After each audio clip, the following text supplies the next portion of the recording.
Pada kesempatan saat ini, saya mau sampaikan dengan topik yang sangat menarik, yaitu dengan topik mendidik anak. Seringkali kita bingung sebagai orang tua yang baru, atau mungkin sebagai pemimpin, sebagai mentor, bagaimana untuk mendidik anak-anak kita, baik anak jasmani maupun anak rohani. Ini adalah materi yang spesial buat kita semua, agar kita menjadi mentor, menjadi orang tua, menjadi ayah dan ibu yang menginspirasi bagi anak-anak yang Tuhan percayakan di bawah kita. Nah, banyak sekali pasangan-pasangan yang bertanya-tanya, kapan waktu yang terbaik, yang tepat dalam mendidik anak?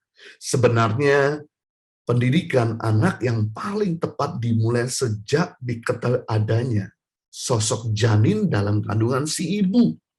Kenapa? Karena menurut biologis, bahwa terjadi sebuah kehidupan ketika sel telur dengan sel sperma ketemu, maka itu sudah dianggap sebuah kehidupan bagi medis. Nah, bahkan menurut firman Tuhan juga hal yang sama, yaitu dalam Yeremia 1 ayat 5, firman Tuhan berkata kepada Nabi Yeremia, sebelum aku membentuk engkau dalam rahim ibumu, aku telah mengenal engkau, dan sebelum engkau keluar dari kandungan, aku telah menguduskan engkau.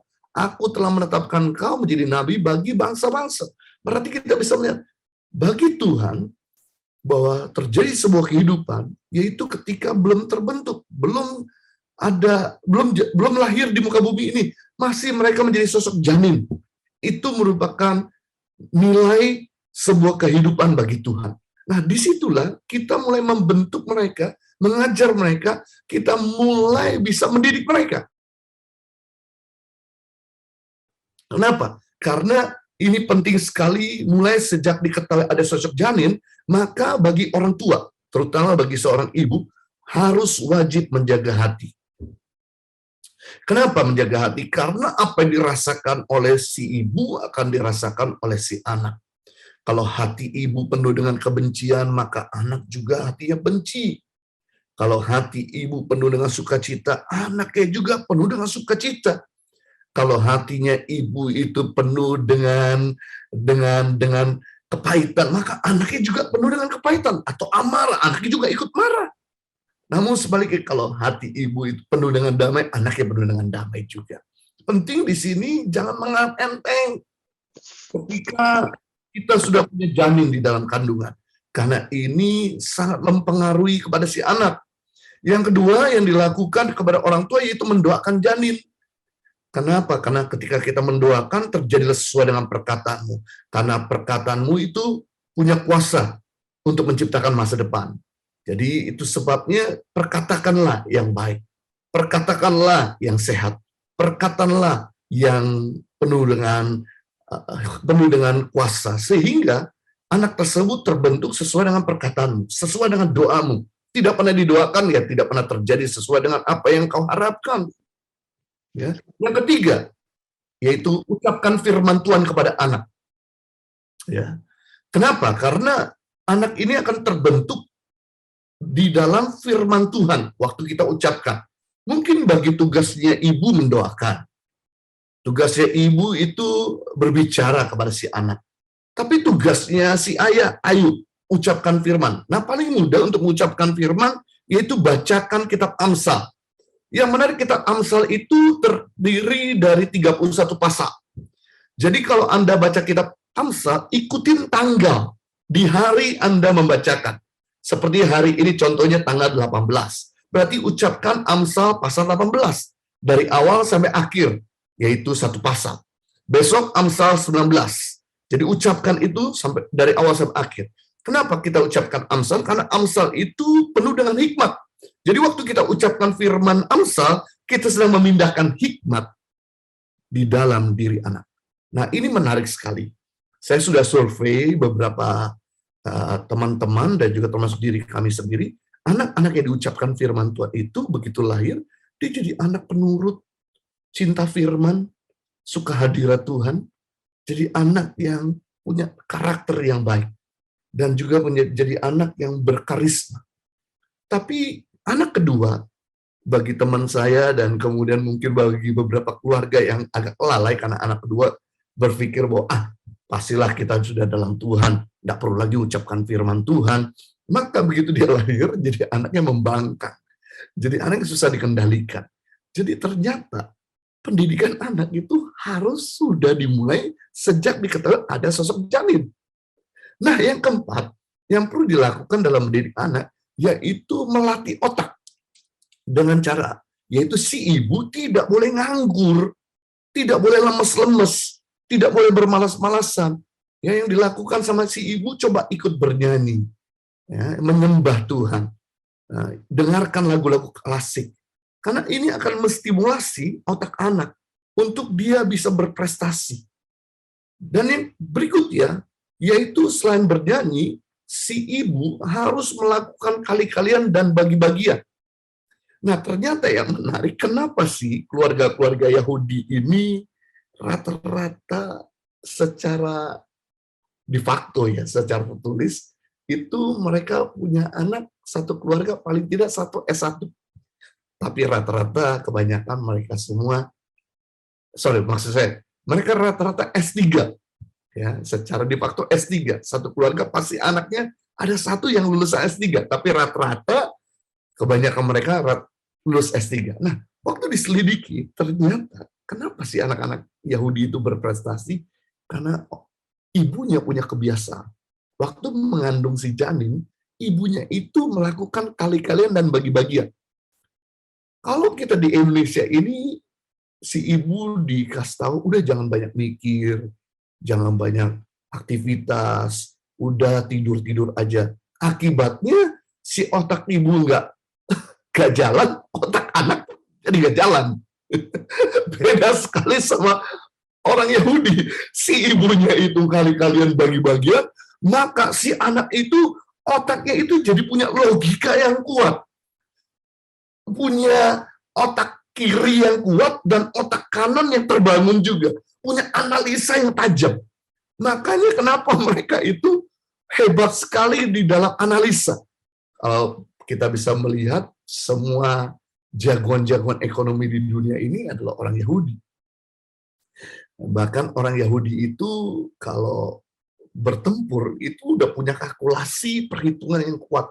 Makanya sampai sekarang orang Yahudi itu kalau bertempur nggak pernah kalah. Karena ini dia, si anak sudah dilatih sejak dalam janin, sejak ada dalam kandungan.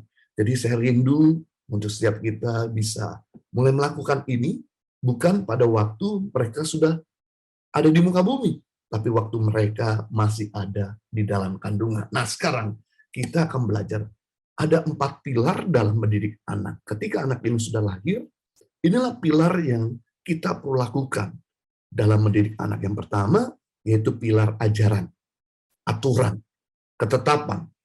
Firman Tuhan berkata di dalam 2 Timotius pasal 3:16, segala tulisan yang diilhamkan Allah memang bermanfaat untuk mengajar, untuk menyatakan kesalahan, untuk memperbaiki kelakuan, dan untuk mendidik orang dalam kebenaran. Nah, di sini bagian pertama dalam mendidik anak adalah membuat aturan, membuat peraturan jelas, dan menyampaikan ajaran firman Tuhan. Sebab tanpa aturan main, anak akan terbiasa hidup liar, hidup semaunya sendiri, tidak mau diatur. Buatlah peraturan-peraturan sederhana di rumah sesuai usia si anak. Jadi mendidik anak adalah menyampaikan pengajaran, norma-norma, nilai-nilai hidup, aturan, hukuman, firman, maupun cerita-cerita, serta pengalaman yang mengandung di isi utama dari ajaran adalah firman Tuhan. Karena firman Tuhan punya kekuatan, yaitu menyatakan kesalahan. Yang kedua, memperbaiki kelakuan, ya, membentuk mereka. Dan yang ketiga, mendidik di dalam kebenaran. Nah, inilah seringkali yang diabaikan sama si orang tua. Bahwa udahlah, lumrah saja, nanti dia ngerti sendiri. Nggak bisa. Pak Simon bagus pernah memberikan pengajaran bahwa Anak usia 0 sampai 12 tahun, kita harus memberikan ajaran tegas. AA, BB. Jangan abu-abu. Jangan bias. Jangan sampai membingungkan. Nanti begitu usia 12 tahun ke atas, baru kita berdiskusi sifatnya. 12 tahun ke bawah, Anda tegas. Sampaikan boleh-boleh, tidak-tidak. Harus clear. Nggak boleh ngambang. Nggak boleh diskusi. Nanti usia 12 tahun baru didiskusikan. Ya, karena anak begitu usia 12 tahun ke atas, mereka bahkan bertanya, why? Kenapa tidak boleh ini? Why? Kenapa tidak boleh itu? Karena Tuhan aja itu memberikan ajaran kepada yang dikasihi. Seperti seorang ayah kepada anak yang disayangi. Wow, ini menarik sekali di dalam firman Tuhan, yaitu di dalam Amsal pasal yang ketiga, di ayat 12, karena Tuhan memberikan ajaran kepada yang dikasihinya. Ya. Tuhan aja memberikan ajaran kepada anak-anaknya, seperti seorang ayah kepada anak yang disayanginya. Seorang ayah yang mencintai anak harus berani menyampaikan ajaran dengan jelas. Kenapa? Karena setiap institusi saja, organisasi, keluarga, dan kerajaan Allah pun punya aturan main. Fungsinya untuk membuat yang boleh dan tidak boleh menjadi jelas. Bayangkan kerajaan Allah aja punya aturan main. Dalam perjanjian lama, ada 10 hukum Taurat yang kita tahu. Bahkan perjanjian baru juga kasihlah Tuhan Allahmu dengan segenap hati dan kasih sesamamu seperti dirimu sendiri. Ada aturan main. Demikian juga dalam keluarga kecil Anda bikin aturan main sesuai usia si anak. Nah, ini menarik sekali. Yaitu kemampuan anak menyerap ajaran itu berbeda-beda. Nah, ini yang perlu kita ketahui sebagai mentor, sebagai orang tua. Yang pertama, kita harus mengerti satuan waktu. Jangka waktu konsentrasi anak secara umum lebih kurang 1,5 kali usia mereka dalam satuan menit. Jadi kalau anak itu usianya 2 tahun, kemampuan menyerap ajaran yaitu dikali 1,5 menit. Jadi kali 1,5 menit, sehingga kemampuan dia menyerap kalau anak itu usia 2 tahun, cuma 3 menit. Kalau anak itu usia 3 tahun, dikali 1,5, kemampuan menyerapnya 4,5 menit. Kalau anak itu usia 4 tahun, dikali lagi 1,5, kemampuan menyerap 6 menit. Kalau anak itu usianya 5 tahun, kemampuan menyerapnya 7,5 menit. Kalau anak itu usia 6 tahun, kemampuan menyerapnya 9 menit. Nah, jangan sampai anak usia 5 menit, anak usia 5 tahun, kita khotbahkan 30 menit. Bisa bengek tuh anak. Nggak ngerti apa-apa. Pasti jadi main-main. Pasti nggak konsentrasi lagi. Jadi sadarilah bahwa anak itu punya kemampuan yang terbatas. Yang berkembang sesuai dengan usia mereka. Berikutnya, bagaimana kemampuan anak dalam menyerap pengajaran? Yaitu daya tangkap. Kita perlu mengetahui bahwa anak menyerap pengajaran melalui panca indera, perasaan, emosi, dan secara daya tangkap mereka pun sebagai berikut. Mendengar satu arah, itu anak menyerap sampai dengan 30% maksimum. Jadi kalau kita ngomong satu arah, hanya cuma ngajar, hanya cuma berkhotbah, atau hanya cuma menyampaikan didikan nasihat satu arah, maka menyerapnya sampai 30%. Komunikasi dua arah, berdiskusi, itu anak menyerap sampai dengan 50%, lebih baik. Melihat satu peragaan, anak itu akan menyerap sampai dengan 60%. Terlibat dalam peragaan, anak itu menyerap sampai dengan 80%. Jadi semakin banyak panca indera yang terlibat, melakukan, mendengar, melihat, meraba, mencium, semakin tinggi daya serap si anak. Jadi waktu kita mengajar anak itu jangan khotbah. Boleh sekali-kali, tapi lebih banyak coba diskusi, lihat peragaan. Nah tadi malam istri saya lucu sekali kasih lihat Instagram teman kami. Teman kami ini punya anak kecil yang ketiga. Ya ampun, usia kira-kira 5 tahun, dia bisa joget dansa ala Korea, exactly the same like Blackpink. nyanyinya sama, gayanya sama, usia 5 tahun, dari A sampai Z, bahkan tungkerpnya sama. Anak hebat banget. Ternyata anak ini sering lihat Blackpink. Makanya dia bisa bergaya persis A sampai Z. Kira-kira ada sekitar 3 menit atau 5 menit. Wow. Jadi rupanya anak bisa menyerap ketika dia melihat peragaan dan kemudian mulai melakukannya. Kita nggak pernah lupa apa yang kita lakukan. Bahkan kalau bersaksi itu nggak perlu pakai catatan karena keluar dari kehidupan. Jadi penting untuk mendorong anak itu terlibat dalam peragaan. Untuk melakukan apa yang kita inginkan. Sehingga dia akhirnya bisa ingat dengan baik. Ketiga, bagaimana kemampuan anak itu menyerap ajaran. Yaitu dengan menirukan. Karena anak peniru yang ulung. Apa yang didengar, dia ucapkan. Apa yang dilakukan, apa yang dilihat akan dilakukan. Karena meniru itu memberi teladan. Merupakan cara yang efektif dalam mendidik anak dalam suatu kebiasaan baik. Misalnya membuang sampah. Jadi kalau Anda buang sampah, yaitu kamu harus peragakan. Dan kemudian waktu kita mau ajarkan sama si anak itu, seperti papa, contoh mengambil sampah dan kemudian menaruh ke tempatnya. Tolong sampah di sebelah kamu itu kamu ambil dan taruh tempatnya. Sehingga dia ingat. Sehingga dia lihat. Nah, ajarkanlah apa yang kalian lakukan. Lakukanlah apa yang kalian ajarkan.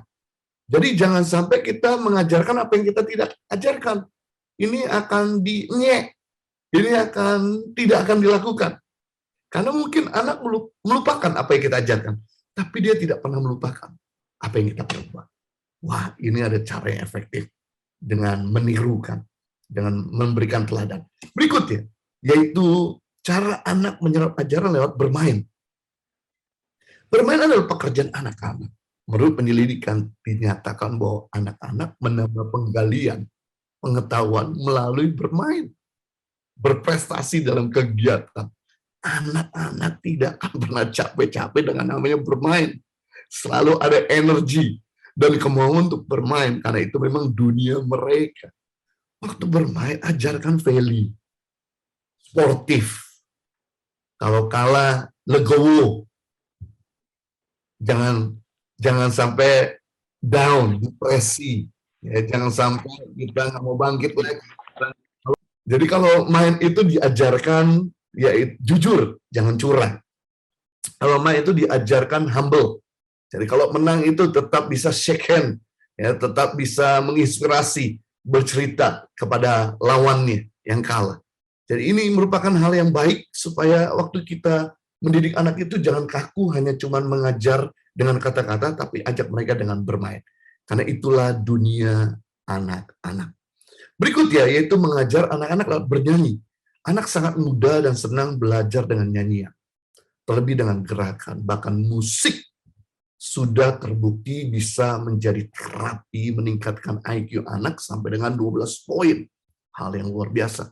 Seperti contoh, mungkin kita nggak hafal Mazmur 42. Tapi waktu kita bernyanyi, seperti rusa rindu, sungaimu jiwaku rindu engkau. Kita nggak lupa. Karena dengan bernyanyi itu kita menyerap pelajaran. Mungkin kita nggak hafal Mazmur 59. Tapi waktu kita bernyanyi, hanya dekat Allahku, rasa tenang hatiku. Kita ingat. Demikian ajar anak-anak itu bernyanyi. Karena itu memberikan kemampuan untuk dia menghafal dan meningkatkan IQ. Itu yang pertama, pilar yang pertama, yaitu dengan memberikan aturan, memberikan ajaran. Yang kedua, pilar dalam mendidik anak itu memberikan disiplin, hukuman, ya, ketegasan. Ajaran tanpa hukuman membawa keadaan menjadi kacau. Jika tidak ada hukuman bagi yang melanggarnya. Hukuman atau pendisiplinan ada bagian dari pendidikan. Bagian dari mendidik adalah menghukum. Sebab mendisiplin anak itu salah satu bentuk daripada kasih perhatian. Wow. Jadi jangan pernah menganggap bahwa hukuman itu kita kejam sama dia. Hukuman itu diberikan waktu mereka melanggar. Kita berikan ketegasan, inilah yang seringkali kebanyakan orang tua nggak tega melakukannya. Nanti saya beritahu, Yesus pun dan Tuhan pun melakukan hukuman kepada kita sebagai anak-anaknya, sebagai bangsa Israel. Waduh, dihajar berapa kali supaya sadar. Fungsi hukuman adalah untuk menegaskan peraturan, untuk menyatakan kesalahan, menyadarkan seseorang berada di jalan yang salah, dan meninggalkan jalan tersebut. Firman Tuhan berkata, Amsal 13 ayat 24, siapa tidak menggunakan tongkat, benci kepada anak-anaknya. Tetapi siapa mengasihi anaknya, menghajar dia pada waktunya. Justru waktu kita nggak hukum mereka, waktu kita nggak pukul mereka, mungkin kita nggak didik mereka, disiplin mereka, kita benci sama dia. Menjerumuskan mereka kepada kehancuran, menjebloskan mereka dalam jurang, yang mereka nanti akan jadi bumerang bagi kita sebagai orang tua. Ini keren. Ini menarik. Jika kadar disiplin tinggi, tetapi kadar kasih sayang sangat rendah, akibatnya anak-anak memiliki jiwa pemberontak. Bayangkan, didisiplin terus, tapi nggak pernah dikasihi. Ya, anak-anak suatu kali akan melawan. Seperti presiden kita kedua yang menekan rakyat Indonesia akhirnya berontak. Seperti Gaddafi, di mana memerintah 42 tahun di Libya, Afrika Utara, akhirnya rakyat berontak. Oke, sekarang nggak bisa melawan. Nanti begitu dia besar, dia akan lawan. Seperti contoh Hitler. Hitler itu kan kenapa dia bisa membantai 6 juta orang Yahudi? Karena waktu kecil ayahnya itu jahat sama dia. Pukulin mamanya. Ditambah lagi, ayahnya tuh orang Yahudi, mamanya orang Jerman. Ditambah lagi, gurunya dia orang Yahudi, kejam sama dia. Satu kali dia dalam hati ngomong begini, nanti kalau aku besar, aku bantai kamu.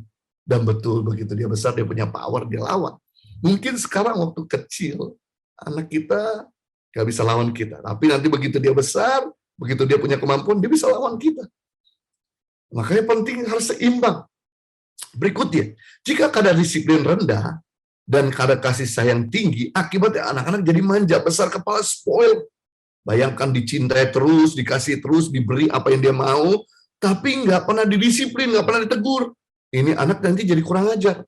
Suatu kali saya melihat Instagram atau TikTok ya, itu gimana ada anak kecil yang pukulin mamanya, tendang mamanya, suruh mamanya. Wah, ini pasti memang anak itu kurang ajar, tapi pasti karena orang tuanya tidak mendidik dengan baik. Membiarkan. Akhirnya anak ini menjadi sangat-sangat menyiksa orang tuanya sendiri. Ya. Jangan sampai kita jadi bulan-bulanan anak karena kita kurang mendidiknya.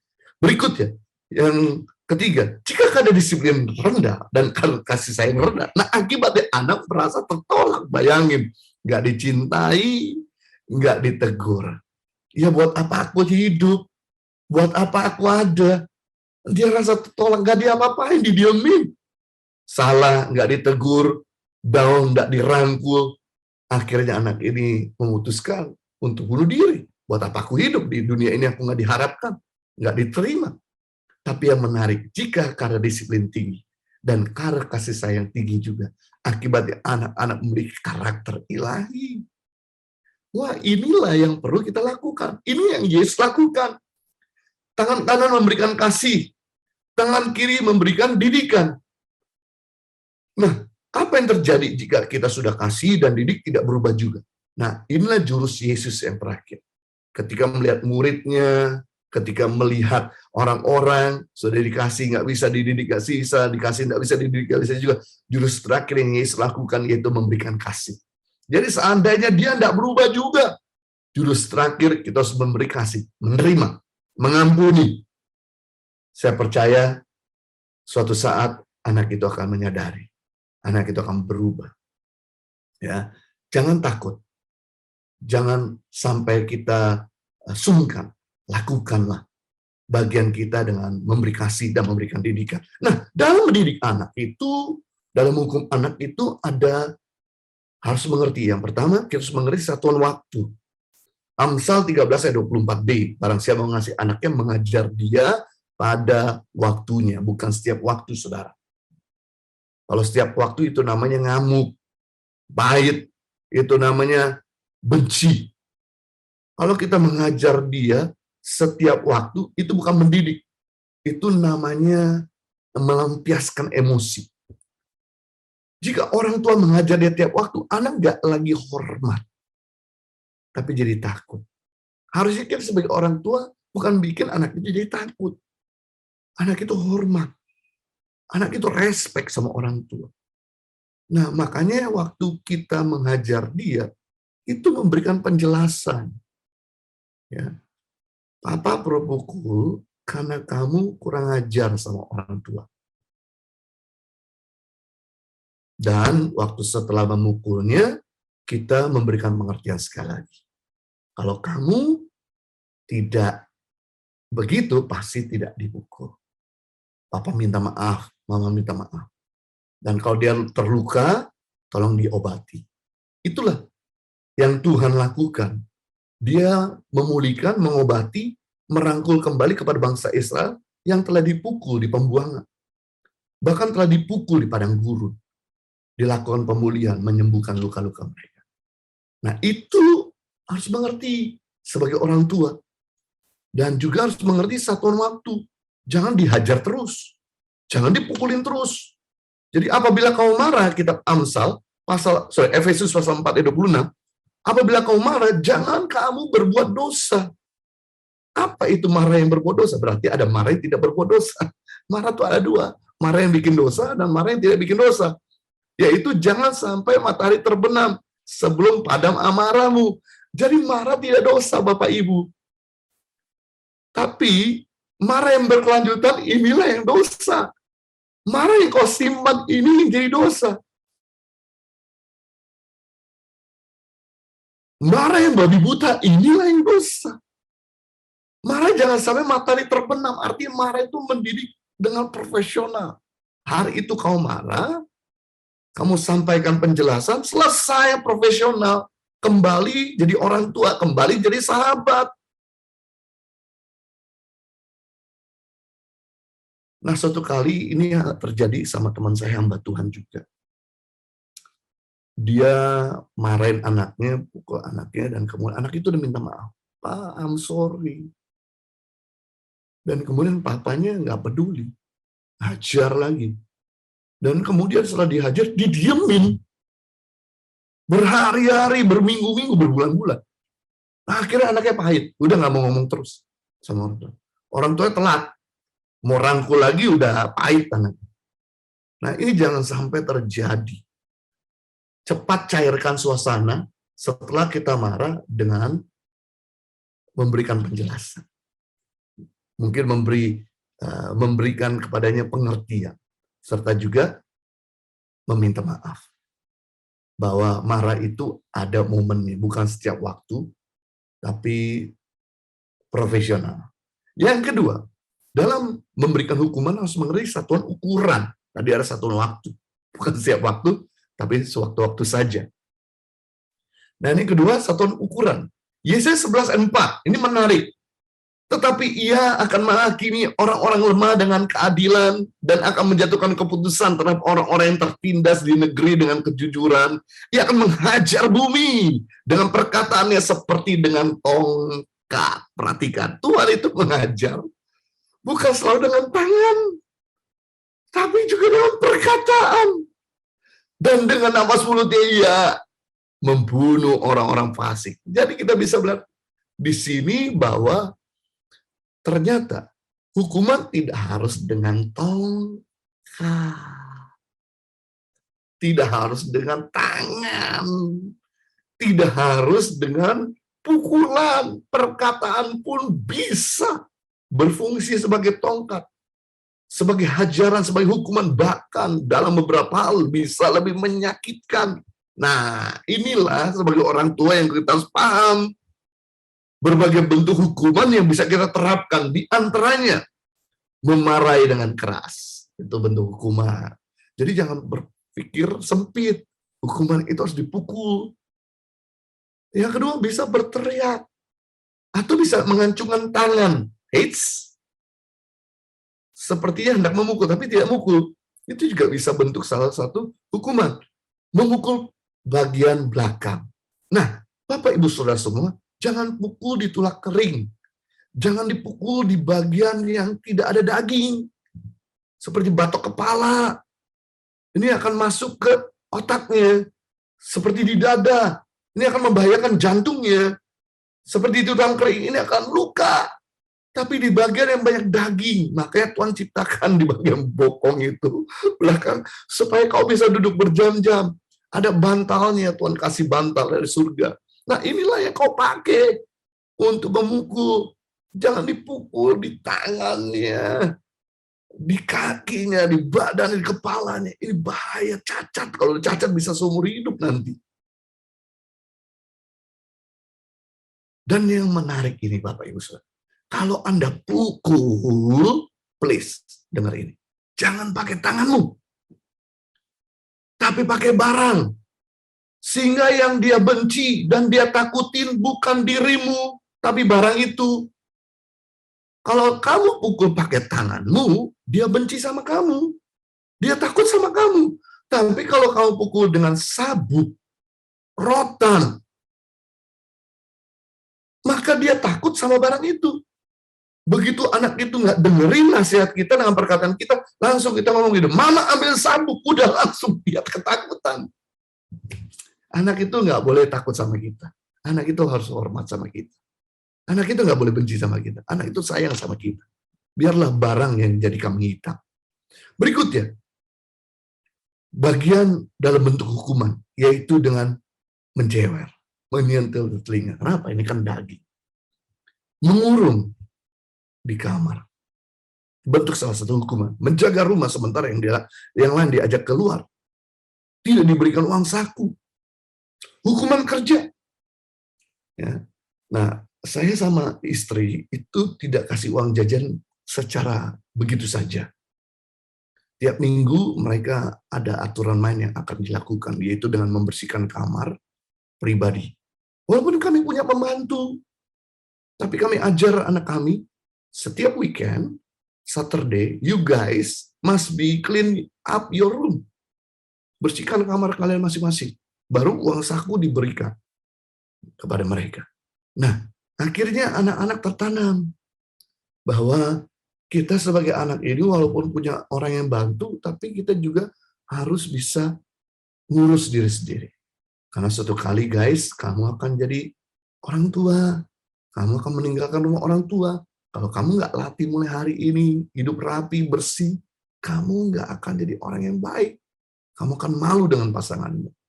Nah, ini hal yang baik untuk kita lakukan kepada anak-anak kita. Ya, yang ketiga, dalam menghukum anak itu harus adil. Katakan adil. 3, 2, 1, adil. Hukuman yang adil tidak akan menimbulkan kebencian dan kepahitan. Dalam rumah tangga tidak boleh ada anak papa dan anak mama.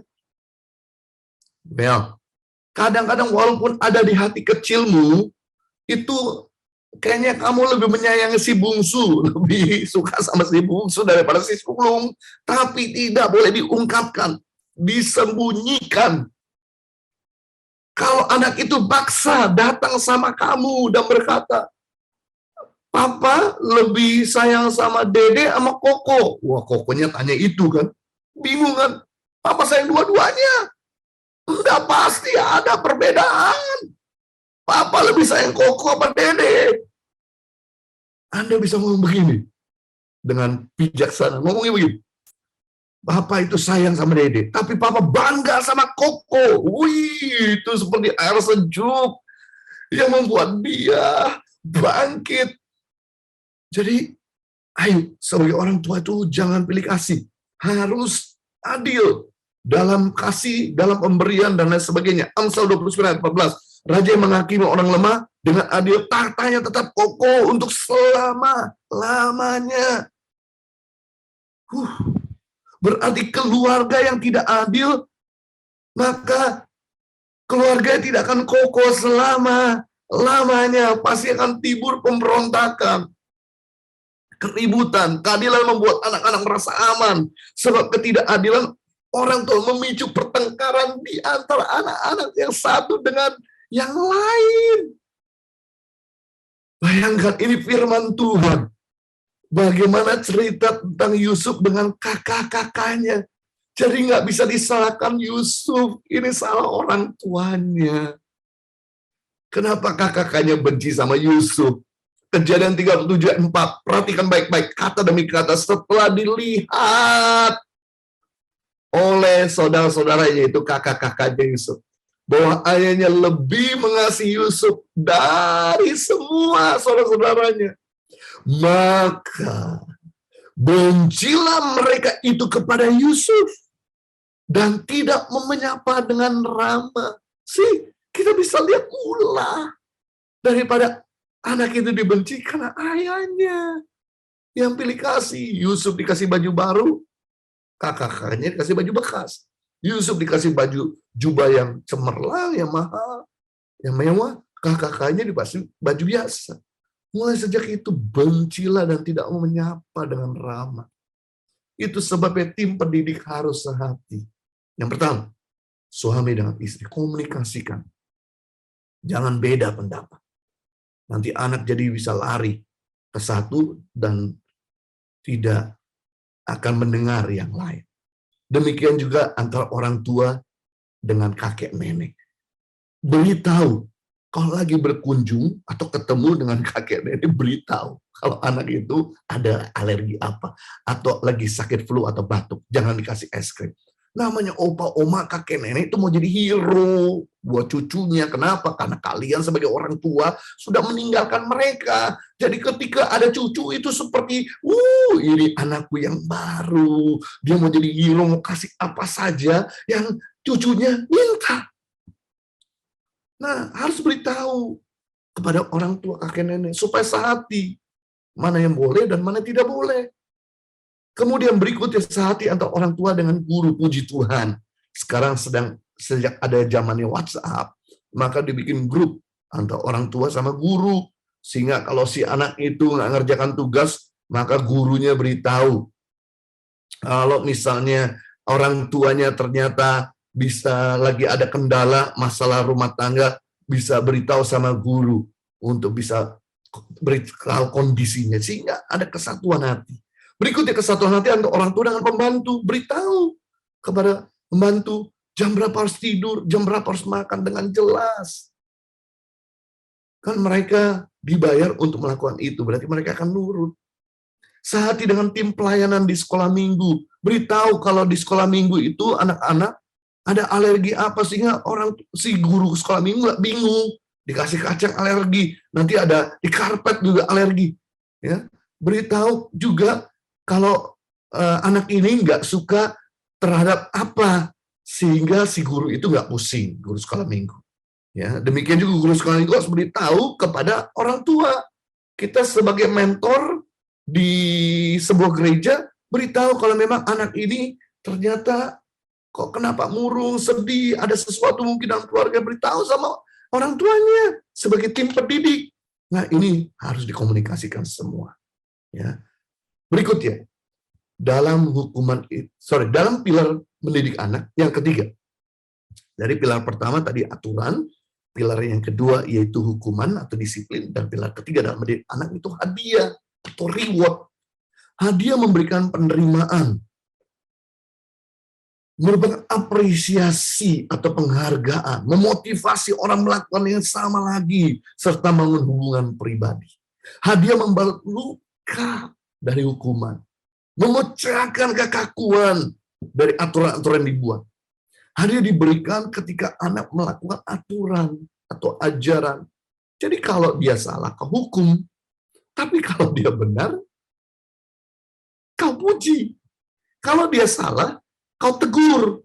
Waktu dia melakukan firman, kau berikan reward.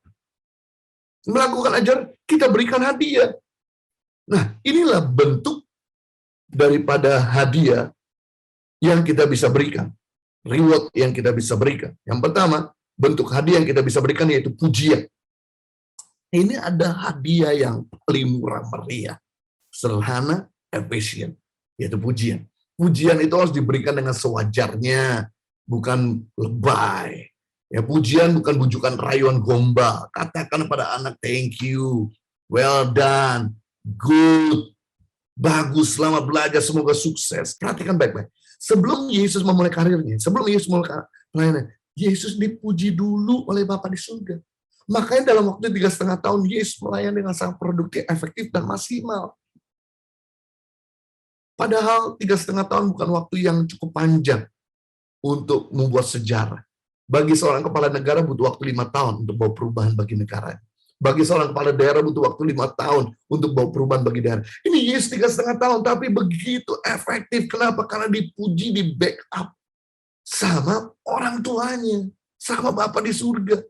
Demikian, hal yang sama kalau kau pengen lihat anakmu berprestasi, lepaskan kata-kata pujian, eliminasi perkataan sia-sia. Kalau kau menegur, tegurlah pribadi. Ini sebuah prinsip ya. Kalau Anda mau puji, puji publicly. Sekali lagi saya ulangi, kalau Anda mau tegur, tegur secara privately. Kalau Anda mau puji, pujilah secara publicly. Jangan dibalik. Kita tegur di depan umum, kita puji bisik-bisik. Anak jadi spoil, anak jadi lemah, anak jadi sakit hati. Buat apa aku ada di dunia ini, aku dipermalukan di depan umum. Yesus, lihat Bapak. Yesus itu kalau negur itu pribadi. Tapi Yesus kalau puji depan umum. Boleh kita memuji orang di luar sana. Tapi harusnya kita lebih banyak memuji orang dalam rumah daripada orang yang ada di luar rumah. Kita ini lebih suka muji orang di luar rumah, tapi justru kita tekan orang di dalam rumah. Akhirnya orang dalam rumah jadi kecewa. Dan ingat, your word is not just communication, but your word is creation. Kata-katamu bukan sekedar komunikasi, kata-katamu punya kuasa untuk menciptakan. Itu sebabnya kita mesti berhati-hati waktu kita berkata-kata, sebab kata-kata bisa mendatangkan berkat bagi masa depan orang itu, dan kata-kata kita bisa mendatangkan kutuk. Jadi kalau mau tegur begini caranya, yaitu kita harus pindahkan angle kita. Kalau lihat gelas ini, botol ini kosong separuh, jangan bilang, air ini sisa separuh, bukan. Tapi kita katakan sebaliknya, air ini penuh separuh. Jadi kamu nih nakal, bandel, susah diberitahu. Bukan begitu. Anak baik tidak demikian. Anak baik itu dengerin orang tua. Anak baik itu rajin belajar. Jadi bukannya mengatakan kau bodoh, kamu nakal. Tapi sebaliknya dengan kata-kata yang baik dikemas menjadi sebuah teguran. Itu namanya pujian juga. Berikutnya yang kedua, bentuk daripada reward atau hadiah, yaitu uang. Uang merupakan alat motivator yang luar biasa. Orang akan melakukan apa saja demi uang. Loh, Anda kerjakan karena uang. Ya, Anda melakukan perintah bosmu ya karena uang. Ya, termasuk ternyata uang ini alat motivator bukan cuma buat orang dewasa. Anak-anak dan orang tua pun karena uang. Kebetulan kami kan tinggal di Australia. Jadi waktu anak kembar kami lahir itu istri saya sempat kewalahan ya nangani satu anak dua sekaligus, itu seperti dunia terbalik lah, menyusui dua anak, kemana-mana sama dua anak. Tapi begitu kadang orang tua saya datang, kemudian kita kasih uang, itu membuat orang tua kami jadi sangat senang sekali. Walaupun dia tidak minta, tapi dia jadi makin enjoy dan mencintai kami sebagai anaknya dan juga cucunya. Jadi orang tua saja senang diberi uang, demikian juga anak-anak. Nah, ada beberapa hal yang harus kita perhatikan dalam menggunakan uang atau memberi uang kepada anak-anak dalam bentuk hadiah. Yang pertama, arahkan dan motivasi anak untuk menabung, untuk saving. Ya, dari uang yang didapatkan maupun uang dari Chinese New Year, dari Natal, ataupun dari ulang tahun, dari teman-teman. ajarkan anak itu untuk masukkan dalam tabungan. Sebab kalau dia pegang cash, itu bisa digunakan. Kenapa? Karena melatih anak supaya jangan jadi boros. Nah, kenapa sih jadi royal? Kita boleh murah hati, tapi tidak boleh jadi royal. Royal itu kan gak hidup ya. Kita tuh harus murah hati, bukannya royal. Nah, penting di sini diajarkan sejak kecil untuk anak itu menabung. Karena kalau dia nabung, akhirnya udah tersimpan dan sampaikanlah bahwa anak, nanti tabungan ini digunakan waktu kamu membutuhkan, waktu kamu nanti ke depan, di mana kamu begitu sudah dewasa, begitu kamu lulus sekolah atau kuliah, kamu bisa pakai. Ya. Yang berikutnya ada bentuk motivasi anak dalam mengajarkan uang itu, menggunakan uang itu, motivasi anak untuk nggak cinta uang.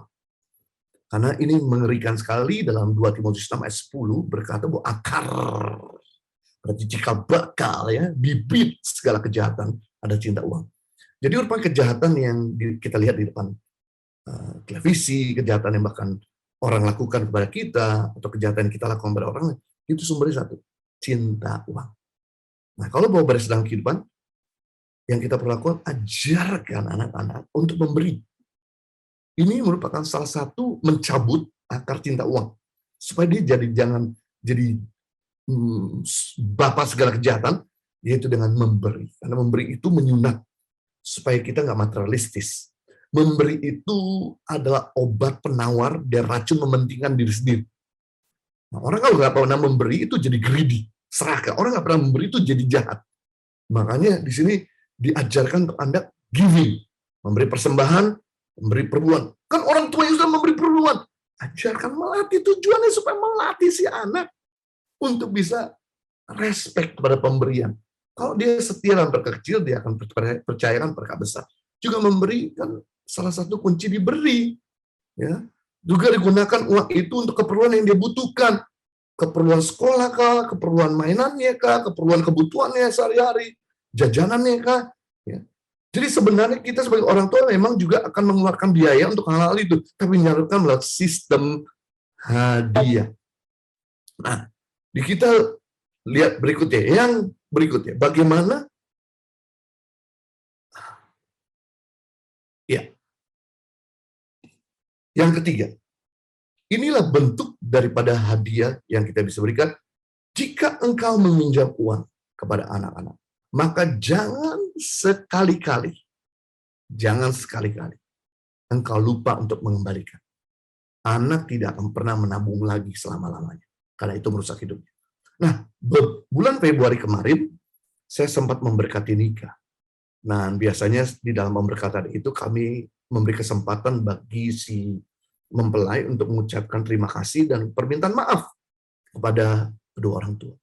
Ternyata si pengantin perempuan ini datang sama mamanya dan berkata, "Mama, aku kecewa sama mama." Kaget mamanya.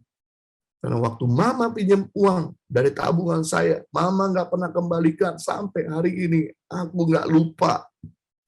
Mamanya kaget. Langsung mamanya peluk, sorry. Nah, jadi penting di sini bahwa anak itu kalau kau pinjam uang, kau kembalikan. Dan upayakan nggak usah kau pinjam. Biarlah itu berkat buat dia. Ya. Kalau kepepet banget, boleh kamu pinjam, tapi jangan lupa untuk kembalikan. Berikutnya, bentuk hadiah yang kita bisa lakukan barang. Hadiah itu berarti bagi anak. Anak itu hasil prestasi. Berikan reward kepada anak dengan barang, baik yang bisa dipakai maupun yang bisa bermanfaat buat dia. Dan ini menarik. Kaitkan barang itu, ya.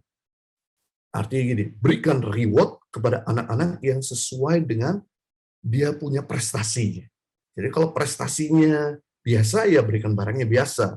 Kalau prestasi yang luar biasa, berikan barang yang luar biasa. Jangan berikan barang yang luar biasa di prestasi biasa. Maka anak itu akan nanti mengharapkan yang lebih besar lagi ketika prestasi besar. Nah, berikutnya, terakhir, bentuk hadiah yang kita bisa berikan pada anak-anak itu janji. Yang pertama pujian, yang kedua bisa uang, yang ketiga barang, yang keempat janji. Hadiah yang bisa kita lakukan memotivasi anak-anak itu janji. Kita bisa katakan kalau kalian rukun, tidak nakal, weekend mau bisa main. Ya. Jadi jangan sampai Anda memberikan games, tapi anak itu sampai melupakan mengabaikan sekolah. Dan Anda kalau memberikan games atau memberikan handphone, itu jelaskan bahwa papa juga perlu tahu atau mama perlu tahu key password-nya.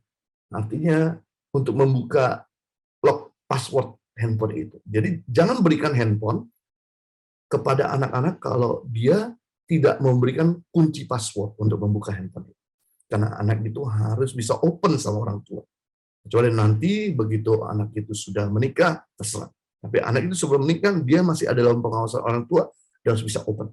Semakin besar hadiah yang kita janjikan, kita kaitkan dengan permintaan prestasi yang besar juga. Janji harus ditepati. Atau justru akan merusak karakter anak. Karena sifat anak sangat mengharapkan dan mengerat janji. Anak akan terluka dan kepahitan jika orang tua ingkar janji. Itu sebabnya jangan banyak ngomong kalau kita nggak bisa tepati janji. Itu sebabnya tahan kalau kita memang belum mampu untuk bisa menepati janji. Janji diucapkan bukan untuk di-show off, tapi janji diucapkan untuk memotivasi dan untuk kita bisa tepati. Itu yang penting buat kita dalam memberi janji. Yang terakhir, pilar dalam mendidik anak yaitu keteladanan. Pilar pertama, aturan main, ajaran. Pilar kedua, didikan, hukuman. Pilar ketiga, yaitu reward, hadiah. Pilar keempat adalah keteladanan. Ini yang paling penting. Hal terakhir mendidik anak adalah keteladanan. Tanpa keteladanan, ajaran kita akan kehilangan otoritas. Dianggap dicemooh oleh anak, dianggap munafik. Tanpa keteladanan justru membuat anak jadi kecewa, kehilangan figur untuk melakukan apa yang kita ajarkan. Karena anak ada peniru yang ulo. Firman Tuhan berkata 1 Timotius 4:12, jadilah teladan bagi orang-orang percaya, termasuk anakmu sebagai orang percaya dalam perkataanmu. Pertama, ayo jadi teladan, perkataanmu berkualitas, bukan sembarangan. Yang kedua, tingkah lakumu. Ayo, tingkah lakumu ini harus jadi teladan, jangan sembarangan. Ketiga, dalam kasihmu, ya, jangan jadi orang yang kikir, jadi orang yang jahat. Keempat, dalam kesetiaanmu, ayo jadi orang yang setia sama Tuhan, keluarga. Ya, yang kelima, dalam kesucianmu. Maka anak itu akan respect sama kita. Keteladanan proses mendidik anak yang sangat sederhana, namun sangat efektif karena mudah dimengerti. Wah, kalau Anda tuh ngajar ya, tapi Anda tidak lakukan, apa bedanya sama iblis? Iblis itu tahu firman, tapi iblis tidak melakukan firman. Ya. Kalau saya yang ngajar anak, buang sampah jangan sembarangan, tapi saya sendiri buang sampah sembarangan. Suatu kali, saya lagi nyetir mobil, makan kacang, di jalan sama anak-anak lagi road trip, kemudian saya buka kaca. Kalau di Australia saya nggak lakukan ini, tapi pas lagi di Indonesia, saya buka kaca, saya buang sampah, jebret. Kemudian langsung istri saya tegur, kamu nggak boleh ngajarin anakmu begitu. Kamu ngajarin anak jangan buang sampah sembarangan. Kamu sering buang sampah sembarangan. Iya juga. Anak saya tersenyum. Wah. Terus suatu kali, kalau kan di Australia, enak memang di Australia itu, saya jadi lebih teratur, ya, artinya nggak sembarangan seperti di Indonesia. Di Australia itu kalau lampu merah, saya berhenti pasti. Ya, itu pasti karena ada red light, biasanya ada kamera lightnya. Nah di Indonesia seringkali saya, karena di Indonesia saya pikir saya bablasin jebret, begitu lampu merah saya tembusin. Wah, anak saya tegur saya, Pak, kok papa ngajarin saya kok nerobos lampu merah? Iya juga, betul. I'm sorry, nah. Sejak itu saya jadi harus sebagai pendeta, jangan cuma pinter ngajar firman Tuhan, tapi dalam keteladanan lebih penting. Maka anak akan melakukan apa yang kita ajarkan, karena anak tidak melakukan apa yang kita tidak ajarkan, apa yang tidak kita lakukan. Ya, jadi saya rindu setiap kita jadi orang tua yang menjadi teladan bagi anak-anaknya. Amin. Sampai di sini kita kita sudah belajar tentang pilar mendidik anak. Yang pertama aturan, yang kedua hukuman, yang ketiga hadiah, dan keempat keteladanan. Baik, kita buka ruang tanya jawab. Silakan waktu dan tempat, Pak Simon bisa bantu kami. Baik, Kak Jojo, ya terima kasih untuk pengajarannya di pagi hari ini. Ya, pertanyaan yang sudah diajukan pertama adalah bagaimana agar suami istri sehati dalam mendidik anak?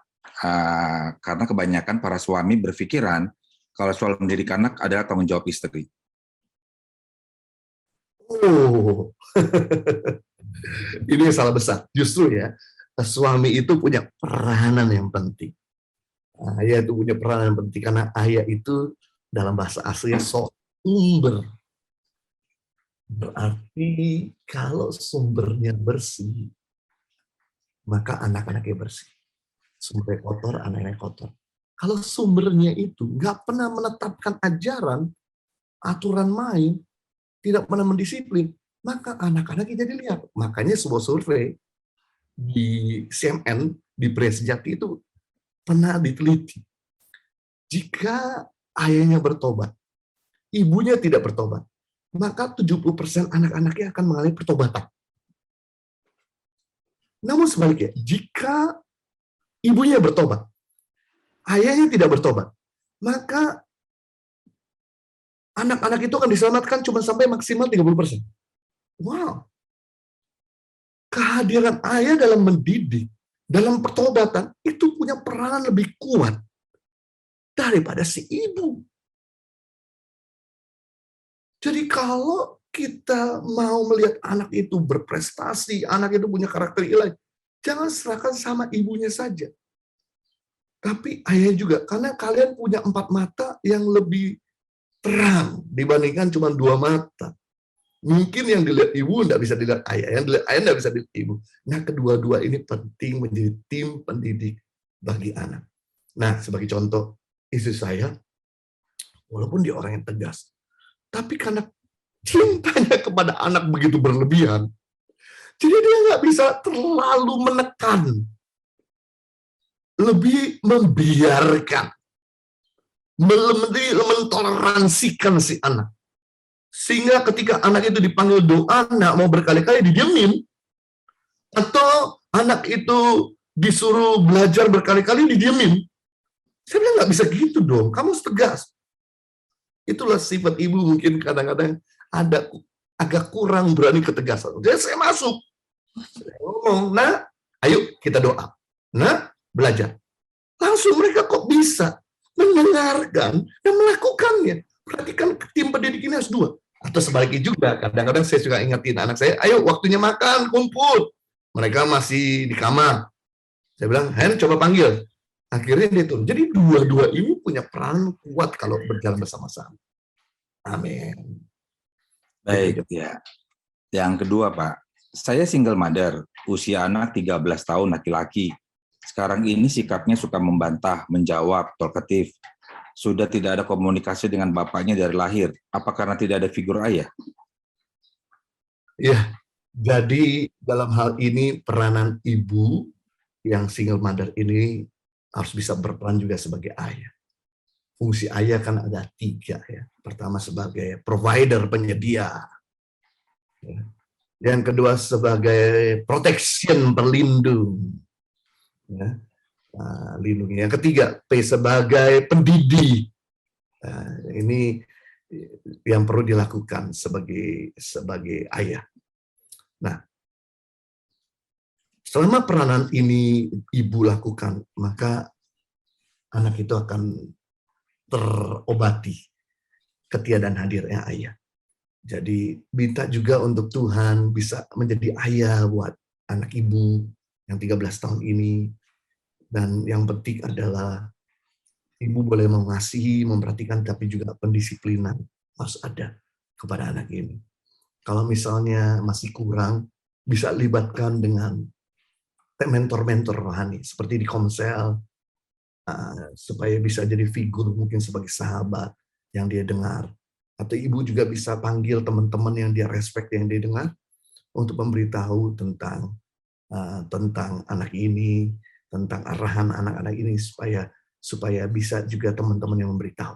Jadi bisa menggunakan bagian-bagian pertama Tuhan, yang kedua teman-teman yang direspek, yang ketiga mentor rohani.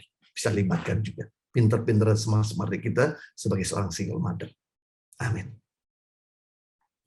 Yang ketiga, Pak, mendidik metode punishment dan reward di usia 10 dan 5 tahun kadang efektif, kadang tidak.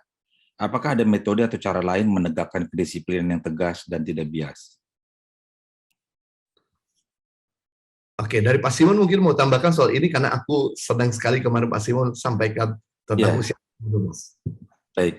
Ibu, kalau misalnya dalam hal pendisiplinan, itu memang secara psikologis, itu hanya bisa dilakukan di usia 0 sampai 5 tahun.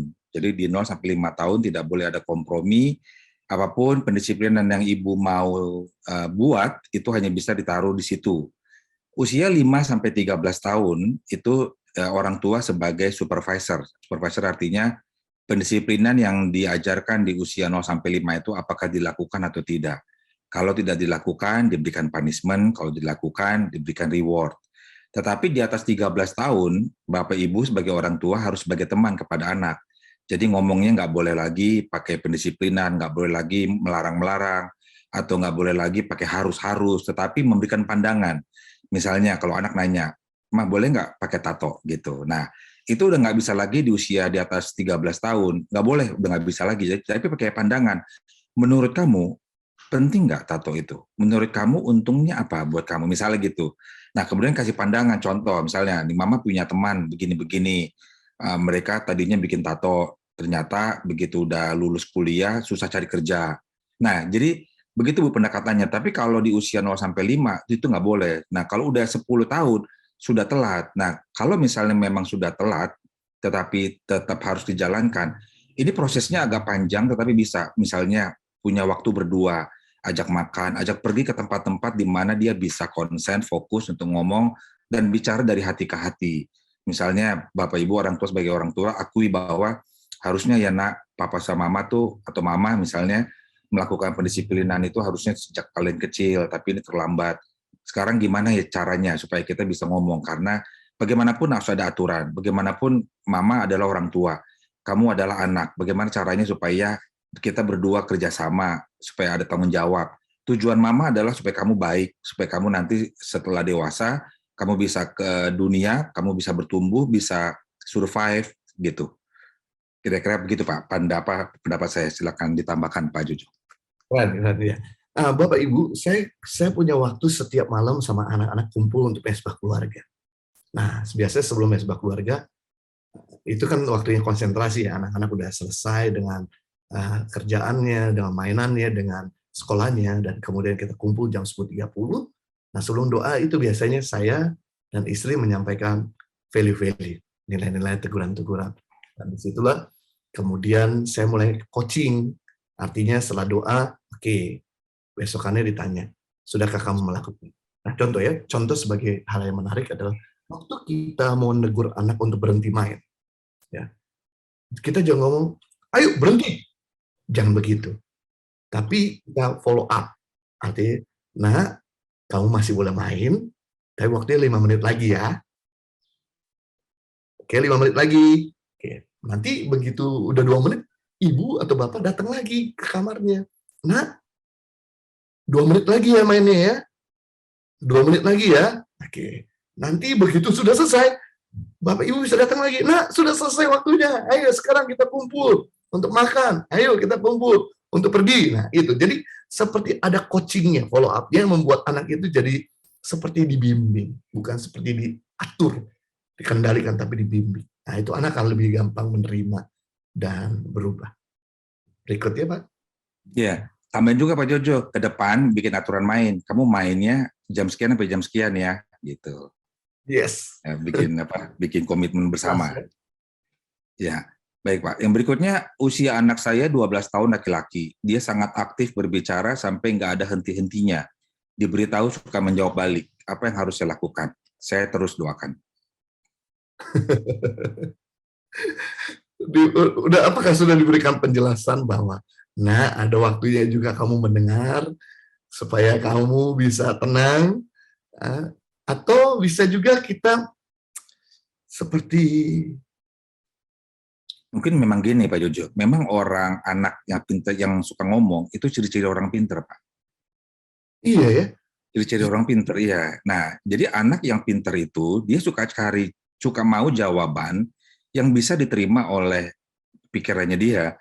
Jadi kalau nggak bisa diterima, dia akan tanya terus. Nah, disinilah memang orang tua harus sabar untuk menjelaskan. Orang tua juga perlu membaca banyak literatur supaya cara menjawabnya itu secara logical, jangan secara ya katanya begitu, ya kan? Anak bisa nggak terima apa kalau itu memang ciri-ciri orang pinter.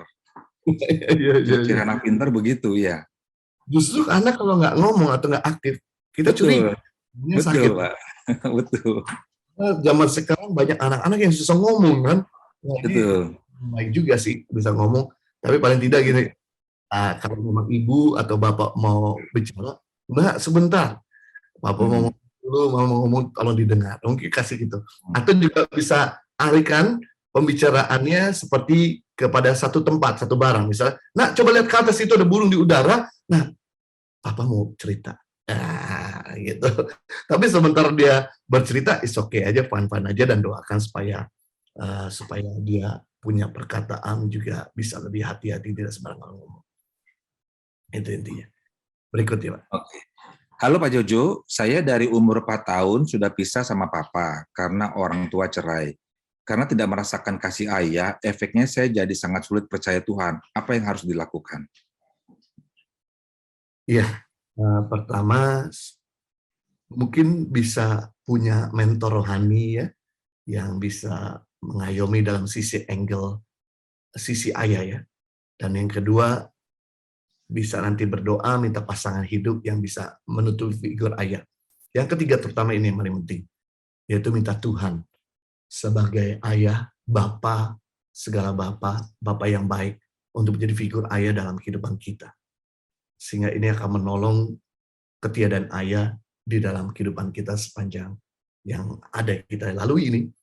Sebab memang kadang-kadang kita nggak bisa salahkan juga orang tua pun kenapa dia bisa bercerai, meninggalkan saya dan sebagainya. Tapi kalau tidak, kita bisa menutupinya lewat firman Tuhan, menutupinya lewat dengan meminta Tuhan jadi bapak, mentor yang tidak pernah mengecewakan. Itu dari pandang saya. Apa mungkin dari Pak Simon mau tambahkan? Ya, tambahan dari saya gini Pak Jojo, memang figur papa ini penting sekali. Dan saat ini kalau Bapak Ibu baca ya di literatur, di surat kabar, pelecehan seks itu di Indonesia menaik tajam. Dan sangat terbuka karena jadi viral kan, karena sudah banyak sosial media. Nah, masalah yang sering dihadapi oleh anak-anak yang kehilangan figur ayah adalah saat ada laki-laki masuk, misalnya teman yang bisa memberikan kasih sayang dan perhatian, itu gampang jatuh. Nah, itulah sebabnya saran kami sebagai pembimbing rohani, ikut di dalam komsel. Nah, di komsel itulah nantinya punya kakak rohani, cari kakak rohani laki-laki yang dewasa yang bisa membimbing, bahkan ada kita-kita yang usianya lebih tua misalnya, jadi orang tua rohani untuk minta pendapat, minta nasihat. Jangan ke teman, karena teman akan memojokkan, akan menjerumuskan. Gitu ya, itu aja Pak tambahan dari saya. Berikutnya.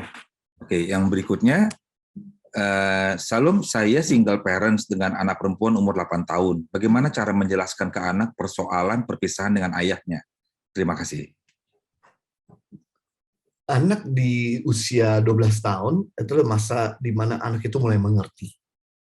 Ya, di mana anak itu bisa paham. Makanya Yesus tuh datang ke Bait Allah di usia 12 tahun dan mengajar. Karena bagi orang Yahudi usia 12 tahun adalah usia di mana anak itu bisa diberi kesempatan untuk menyampaikan pemikirannya. Dan juga kita sebagai orang tua bisa menyampaikan semua isi hati kita sampai terdalam-dalamnya. Nah, di situ usia itu juga biasanya 10-12 tahun adalah usia di mana anak perempuan datang bulan. Nah, penting di sini sebagai mama menjelaskannya kenapa secara biologis bahwa ada datang bulan dan kamu harus pakai pampers dan sebagainya. Demikian juga mungkin bisa jelaskan kepada si anak di usia yang sudah cukup dewasa yang kira-kira momennya sudah tepat untuk menjelaskan bagaimana sejarah ayahnya sudah tidak ada dan memberikan pemahaman bahwa jangan sampai anak itu sakit hati sama ayahnya. Tujuan kita menyampaikan bukan membuat anak itu jadi benci, tapi memberikan pengertian. Dan seandainya kamu ketemu sama ayah, kamu tetap harus bisa menyapa, menerima, dan biar gimana pun dia ayahmu. Tapi kalau sampai tidak ketemu pun, ya kamu sudah relakan. Biarlah Tuhan jadi ayah kandung. Toh, waktunya sampai hari ini masih ada mama yang mencintai. Itu dari saya. Ada masukan mungkin dari Pak Simon? Memang gini Pak Jojo ya, ini budaya Indonesia loh Pak. Budaya Indonesia itu banyak tabunya. Saya pernah ya, anak saya tuh tanya sama saya waktu dia SD, dia belum SD bahkan, masih 4 tahun lah, karena adiknya lahir kan. Dia tanya, "Pak, dari mana adik lahir? Dari mana adik datang?" gitu ya kan. Nah, kebetulan saya baca literatur luar negeri.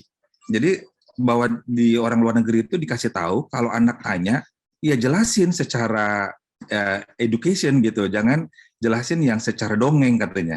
Jadi saya jelasin Pak, pertemuan sel sperma, sel telur di kandungan mama, ya kan. Nah, terus hubungan seks segala macam gitu, hubungan seks itu apa? Terus saya bilang itu harus dalam apa namanya payung pernikahan. Kalau enggak itu jahat di mata Tuhan, perzinahan. Itu saya jelasin loh Pak ke apa namanya ke anak. Dan di literatur juga dikatakan organ-organ vital laki-laki dan perempuan tidak boleh dipakai bahasa yang lain, karena misalnya orang tua kita itu ngomongnya embem karena anak kita kan perempuan kan. Jadi kalau dia pipis misalnya, "Kak, dilap dulu embemnya," gitu, ya kan. Nah, itu katanya di literatur itu tuh nggak boleh. Jadi kalau vagina, katakan vagina, itu kan sama seperti kayak ngomong tangan kan. Memang organ tangan ya disebutnya tangan gitu. Jadi organ itu disebutnya vagina, ya disebut vagina katanya gitu. Jadi saya jelasin Pak itu. Di sekolah ada temennya Pak yang ngomong, di mana ya bayi itu bisa muncul? Ada yang ngasih tahu dari mamanya, katanya gini, itu datang dari langit katanya. Jatuh dari langit ada di perut mama katanya. Ada yang lagi katanya itu ditaruh dari ketek katanya gitu ya kan. Tiba-tiba anak saya nerangin, bukan gini loh. Ada penis, vagina masuk di hubungan seks, itu udah dalam payung pernikahan, nanti sel telur ketemu sel sperma gitu-gitu ya. Orang tuanya panggil anak saya, "Anet, sini, kamu kenapa ngomong porno?" katanya gitu. Itu ya anak saya ngadu sama saya, Pak. Saya datengin kepala sekolahnya, saya bilang, "Bu, Ibu tolong jelaskan sama saya, di mana letak pornonya gitu. Ibu cari bagaimana menjelaskan kepada anak tentang bayi yang lahir dari karena itu bahasa medis." Gitu saya bilang gitu kan. Akhirnya si kepala sekolahnya minta maaf, dia yang bilang gurunya yang salah Pak, memang kita yang kurang, memang ini budaya Indonesia yang kurang bisa menjelaskan secara gamblang, secara apa adanya gitu, sehingga jadi mislead buat anak-anak gitu. Akhirnya sejak itu sekolah itu bikin sekolah ini Pak, sex education untuk menjelaskan, dan guru-gurunya dipanggil untuk menjelaskan, ya ngomong kasih tahu apa adanya gitu loh, jangan pakai perumpamaan-perumpamaan karena anak nanti nggak paham. Waktu dia baca, dia jadi nggak paham kan, karena diajarinya hal yang berbeda gitu. Orang tua kami aja bilang, "Jangan bilang bem lagi, bilang vagina." Nggak mau loh Pak ngomong, ya kan? Pantang katanya. Saya bilang gimana, itu kan memang nama organ tubuhnya, memang itu disebutnya. Jadi ya memang ada budaya juga Pak, jadi memang agak sulit sih kalau buat orang tua ya. Mungkin tapi kalau generasi kita ke bawah, sepertinya udah mulai bisa lah, mulai gampang untuk menjelaskan. Apalagi literatur sekarang udah mulai banyak. Tapi saya setuju Pak Simon dan Bapak Ibu bahwa kalau bisa pengajaran sex education diajar oleh orang tua. Orang tua, betul Pak. Jangan diajarkan oleh film atau teman-teman yang ngawur. Nah, kalau dia dari kita ajarkan oleh orang tua, dia lebih percaya sama kita sebagai orang tua. Yang kebenaran firman Tuhan. Makanya gereja juga gitu. Kita tidak malu untuk mengajarkan tentang pornografi, tentang sex education. Tapi boleh nanti Pak Simon kita buat di tahun depan. Iya. Pengajaran itu ya. Education. Wah, ini sex menarik. education ya. Iya, sex education. Sama ini juga Pak, perlu juga orang tua, Bapak Ibu yang ikut pelajaran ini, ajarin anak dari kecil, bilang yang boleh buka baju kamu hanya papa dan mama. Yang lain nggak boleh. Bahkan pegang pipi kamu, pegang ini, pegang itu nggak boleh gitu. Sehingga anak akhirnya jadi tahu, karena anak dia pernah diajarin, sehingga orang lain buka baju dan mengatakan kata-kata yang menghasut, sehingga dia akhirnya jadi mau. Itulah dimulai pelecehan itu Pak. Ya kan, jadi kan kalau sekarang kalau kita lihat gitu ya, bahwa pelecehan itu dulu dikatakan adalah salah perempuan. Kenapa pakai baju pendek-pendek misalnya. Sekarang Pak, pelecehan itu dilakukan kepada perempuan, bahkan anak-anak yang bajunya lengkap, ketutup dari ujung kepala sampai ujung rambut. Jadi sebenarnya bukan salah yang dilecehkan, tapi memang otaknya pelakunya Pak yang memang udah nggak beres gitu. Ya kan, ya itulah sebabnya perlu diajarin kepada anak-anak kita bahwa nggak boleh pegang ini, nggak boleh pegang itu. Saya cerita gini banyak Pak kesaksian, termasuk anak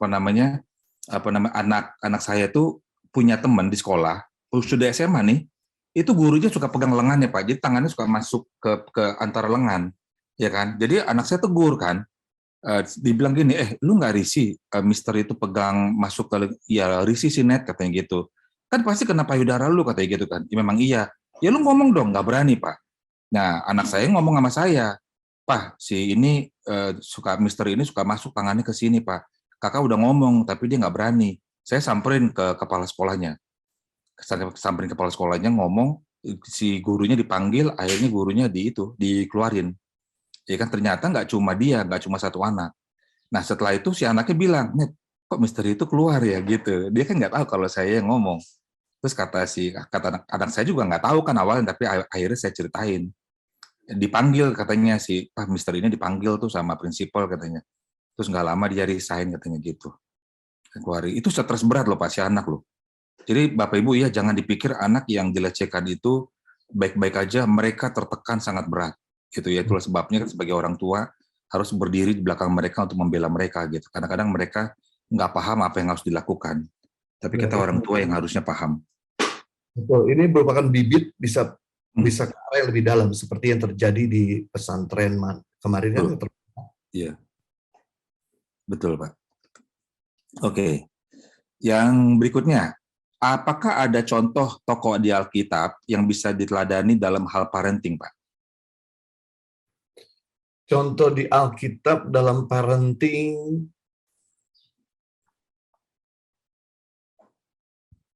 siapa Pak Simon? Ya, sebenarnya gini Pak, kalau kita bicara dulu yang kebalikannya ya, yang nggak jadi contoh, itu Imam Eli. Imam Eli anaknya Hofni dan Pinehas itu tidak menghargai sebagai imam, dia tidurin perempuan jemaat-jemaatnya, ya kan, dan dia makan korban yang sudah diberikan kepada Tuhan, makanya Tuhan marah sama dia dan dibunuh. Dan Imam Eli waktu pelanggaran itu diem aja. Ya, diem aja, dia cuma bilang, nah jangan begitulah, cuma gitu. Tapi tidak ada tindakan disipliner terhadap anaknya. Itu yang pertama ya. Yang kedua adalah Daud, waktu anaknya perkosa anaknya lagi. Ya kan ada anaknya tuh yang perkosa siapa yang perempuan. Nah itu juga dia diem aja. Akhirnya anak yang sulungnya yang marah kan, anak sulungnya yang marah dan sampai akhirnya mau membunuh gitu dan akhirnya dibunuh kan itu. Nah itu contoh orang tua yang kalau bahasa itunya tuh bahasa pendidikannya permisif. Permisif artinya dibiarin aja, diyain aja gitu. Nah, tapi kalau contoh yang bagus itu, tadi ada ibu bilang Lois dan Eunike, itu kan anaknya namanya Timotius. Ya kan? Jadi akhirnya jadi itu Timotius ya kan sebagai anak muda. Kemudian ada juga orang tuanya Yeremia yang dari kecil sudah mendedikasikan anaknya untuk Tuhan. Sebenarnya Daud juga setelah kejadian anaknya yang perkosa anaknya yang laki yang perempuan itu dia akhirnya berubah. Nah, cara dia mendidik Salomo akhirnya berbeda.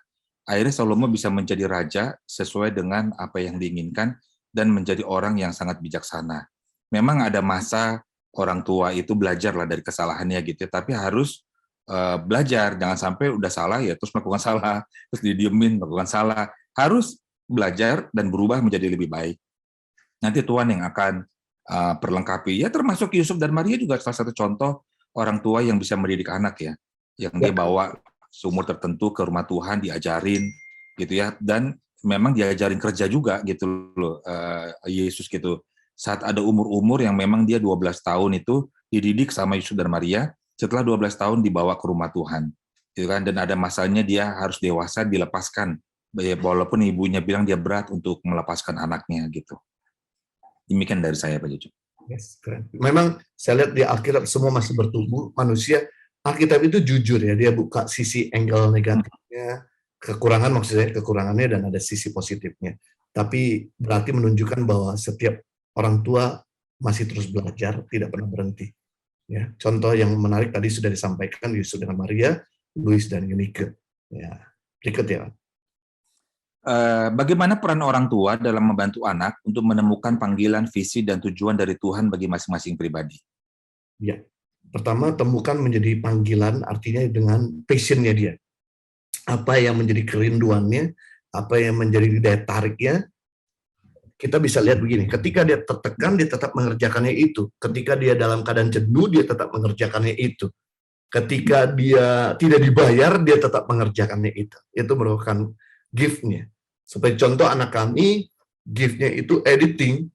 Ya, dari usia 10 tahun ngedit, suka ngedit. Akhirnya di usia 13 tahun temennya minta dia ngedit satu video dieditin, dari temennya kasih 500.000. Bayangkan usia 13 tahun udah bisa dikasih, usia kerja kan. Nah, dia memang di situ maunya ke arah komputer, kepada animasi, kepada editor dan sebagainya. Kita bisa lihat dari kecil. Nah, memang dari kecil penyanyi yang bisa diarahkan, tapi sekali lagi jangan cuma nyanyi, karena artis itu ada masanya. Jadi edukasi pun perlu dibangun dengan mungkin kalau dia communication berarti bisa diarahkan kepada marketing, kepada pengusaha, ya dan sebagainya. Jadi temukan apa menjadi gairah, semangat dan passionnya. Ada juga bisa dibantu dengan ada namanya DISC, ya, dominan, intuitif, cermat. Dari situ para psikologis bisa akan mengarahkan dan menajamkan yang menjadi tujuan dari hidup dia. Panggilan utama tetap menjadi berkat. Panggilan utama tetap untuk dia tetap melakukan firman Tuhan, memberitakan Injil yang melayani Tuhan, tapi ada spesifik panggilan yang untuk dia pribadi. Itu dari saya. Pak Simon mungkin mau tambahkan? Ya. Sekarang ini udah ada Pak, namanya tes minat bakat. Memang anak-anak itu dari kecil itu bisa berubah-berubah, tetapi sudah lumayan stabil saat dia SMA. Karena ini akan menentukan saat dia masuk ke jenjang kuliah. Ikut tes minat bakat, nanti akan diberitahu bahwa bakatnya dia apa, minatnya apa, matching atau tidak. Kadang-kadang ada anak yang dia nggak paham bakatnya apa, sehingga mau pilih kuliah dia bingung, orang tuanya juga bingung, akhirnya dipaksakan. Nah, orang tua zaman dulu taunya kalau mau sukses itu hukum, ekonomi, insinyur. Sekarang udah enggak, Bapak Ibu. Ya kan, kalau tanya sama anak mau jadi kaya apa, YouTuber, ya kan. Nanti Bapak Ibu jangan bilang, jangan jadi YouTuber, kamu mau makan apa jadi YouTuber misalnya. Mau kerja apa, mau sekolah apa, mau sekolah musik. Aduh, kamu mau makan apa jadi tukang musik gitu kan.